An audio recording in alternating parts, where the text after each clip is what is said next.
Salutations les amis, ici Naldurion et je suis ravi de vous retrouver aujourd'hui pour ce 5e épisode des règles de Kill Team. Et oui, vous l'avez remarqué, ça y est, au bout de 5 épisodes, j'arrête de dire Warhammer 40 000 Kill Team. Bon, il y a du progrès. Et le progrès, il n'est pas que de mon côté, parce que vous aussi, vous allez beaucoup progresser, parce qu'aujourd'hui, plus que jamais, nous sommes au cœur de la bataille. Alors déjà, dans l'épisode précédent, vous avez pu voir que nous sommes enfin dans ce qu'on appelle le cœur de la partie, puisque ça y est, vous avez fait votre première action, le mouvement, et le mouvement, c'est pas la plus petite des actions, parce que vous avez vu qu'il y a plusieurs formes, l'escalade, le saut, franchir des portes, charger votre adversaire.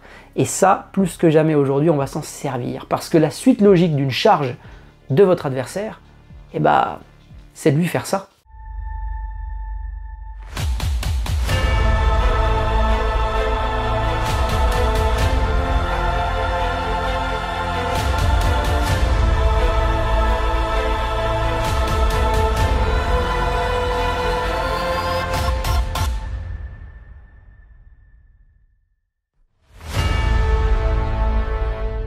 En effet les amis, le corps à corps, combattre au corps à corps pour être précis. Et là où Kill Team est assez génial, c'est qu'il fait pas trop comme les autres. Alors surtout comme son grand frère, Warhammer 40 000, le gros jeu de stratégie. Eh bien là où Warhammer 40 000, c'est plutôt vous, joueur A, vous déroulez toutes vos phases, le tir, le corps à corps, le machin, on remet un petit peu de cohésion dans les unités et tout. Vraiment, vous déroulez votre phase, puis votre adversaire fait pareil. Non, dans Kill Team, vous l'avez bien compris, on est sur une activation alternée, ce qu'on appelle aussi en ping-pong. Vous faites une action, votre adversaire répond, et sa réponse donne lieu à votre nouvelle action, en fait. Voilà, tac, tac, tac. Et ça, c'est vraiment extrêmement dynamique. Votre adversaire ne s'ennuie pas, vous non plus, tout se passe très rapidement. Et le corps à corps, je trouve que c'est ce qui traduit encore mieux cet aspect du jeu. En effet, les amis, combattre au corps à corps dans Kill Team, c'est compliqué de ne pas y laisser quelques plumes. Parce que vous allez armer vos poings, ou tout autre ustensile adéquat, mais votre adversaire va faire de même. C'est-à-dire qu'en fait, vous allez combattre en même temps. Vous allez utiliser sur votre fiche de personnage votre équipement de corps à corps désiré. Votre adversaire va faire de même. Et à chaque fois, vous allez prendre votre saut de dés en conséquence. Et là où c'est très intéressant, c'est que vous allez jeter vos dés simultanément et résoudre un petit peu tout ce qui va se passer. Et là, ça donne lieu parfois à des revirements de situation assez dantesques. Très bien les amis, on se retrouve donc avec nos deux agents qui seront nos protagonistes pour cette petite séquence de mêlée. Il s'agit tout simplement d'un agent de mon escouade Phobos avec les dés noirs ayant le 6 un petit peu customisé.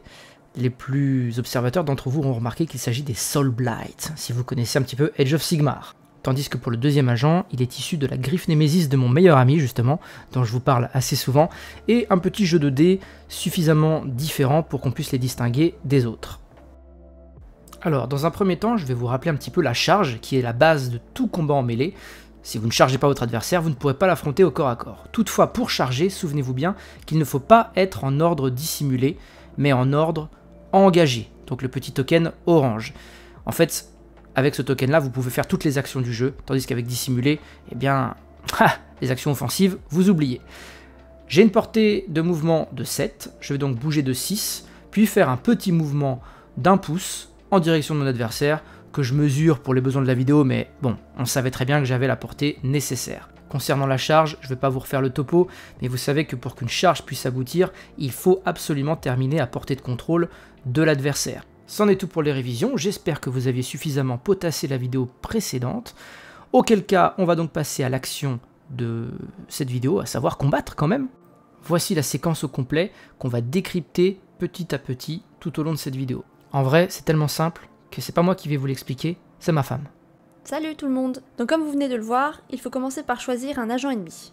Ensuite, chaque joueur choisit son arme de mêlée et prend autant de dés que l'indique sa caractéristique d'attaque. Une fois que c'est fait, les joueurs jettent leurs dés en même temps. Chaque résultat supérieur ou égal à la caractéristique de touche de l'arme est une réussite. Vous pouvez conserver les dés. Tous les résultats de 6 sont toujours des réussites critiques. Toute autre réussite est une réussite normale.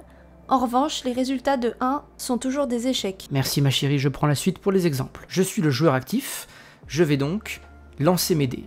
Et l'autre, qui est le joueur défenseur, va lui aussi lancer ses dés simultanément, puisque la résolution aura lieu en même temps. Il est le joueur en défense, il va donc riposter contre mes attaques. Tout ce que je vous dis là, ce sont des mots-clés très importants. Bon, ma femme vous a déjà parlé des 3 premiers points essentiels de cette fameuse action combattre. Je vais me charger de la plus dure d'entre elles, à savoir la 4e et dernière étape, la résolution. Comme vous pouvez le voir, on défausse les dés de 1 puisque ce sont des échecs. Il me reste donc, comme je suis le joueur attaquant, 2 réussites normales, puisque pour que je puisse faire un critique, il fallait que je fasse 6. Je vais donc utiliser mon dé de 5, j'aurais très bien pu utiliser celui de 3, c'est la même chose, ce sont 2 attaques normales. Et je vais infliger les dégâts normaux à mon adversaire. Ensuite, c'est à lui d'utiliser l'un de ses dés pour faire quelque chose.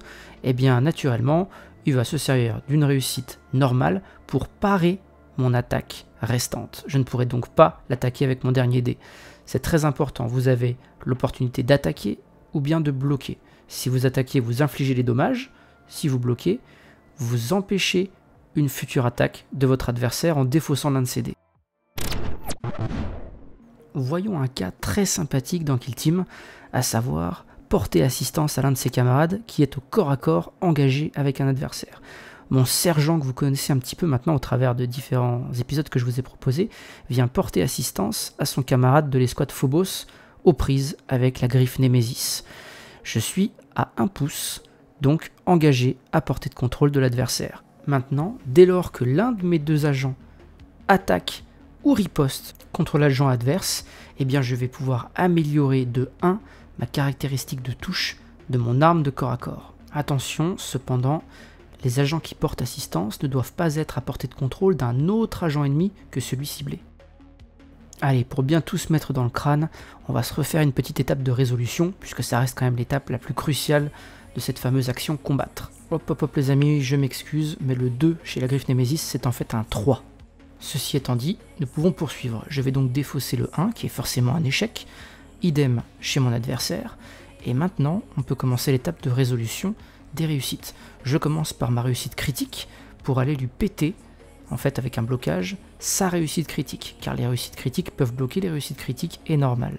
En revanche, une réussite normale ne peut bloquer qu'une réussite normale, ce qu'il fait d'ailleurs naturellement avec son 5, en venant bloquer mon 2 ou mon 4, à son choix. Il va bloquer le 2 qui est devenu une réussite normale grâce à l'assistance de mon collègue. Et maintenant, mon 4 vient bloquer son attaque. Et bien voilà, nous avons fait 0 dégâts dans ce combat. Permettez-moi maintenant de vous présenter un autre cas spécifique qu'on appelle garnison de bastion.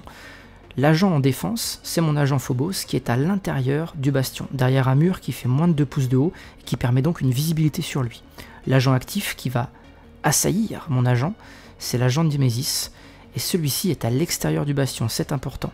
Lors de l'étape de résolution d'attaque, c'est le défenseur qui aura la priorité sur l'assaillant, c'est très important. Pour terminer les amis, je vais vous présenter le combat à travers une porte. Bien que situationnelle, elle pourra franchement vous sauver la mise, surtout lorsque vous avez un ennemi qui vous bloque la possibilité d'entrer dans un bastion par exemple, comme c'est le cas présentement. Donc mon agent actif, mon agent de l'escouade Phobos, va se déplacer socle contre la porte, ça c'est très important. Il ne faut pas être seulement à portée de contrôle, il faut toucher la porte. Et en fait, vous allez pouvoir commencer le combat contre un ennemi au-delà de cette porte, dans une distance de 2 pouces. Pour la séquence de combat qui va s'opérer, on considère que les 2 figurines sont à portée de contrôle l'une de l'autre. Bon bah voilà les amis, je crois que vous savez tout. Maintenant, il ne vous reste plus qu'à réviser. N'hésitez pas. Voilà les amis, cette vidéo était un peu plus courte que les précédentes parce qu'on abordait vraiment la notion du corps à corps, la fameuse action combattre, et j'ai voulu vous présenter les choses avec un petit peu plus de légèreté, notamment parce que cette vidéo s'y prête bien hein, quand même. C'est un petit peu le moment où voilà, vous prenez un petit peu d'assurance, vous vous dites ok c'est bon là les règles ça va, là j'ai bien assimilé le truc, cette vidéo vient vous conforter dans tout ça, et vous l'avez compris, si je procède ainsi, c'est parce que la prochaine, elle va vous casser un petit peu la tête. Allez, merci à tous de m'avoir suivi et à très bientôt. Ciao.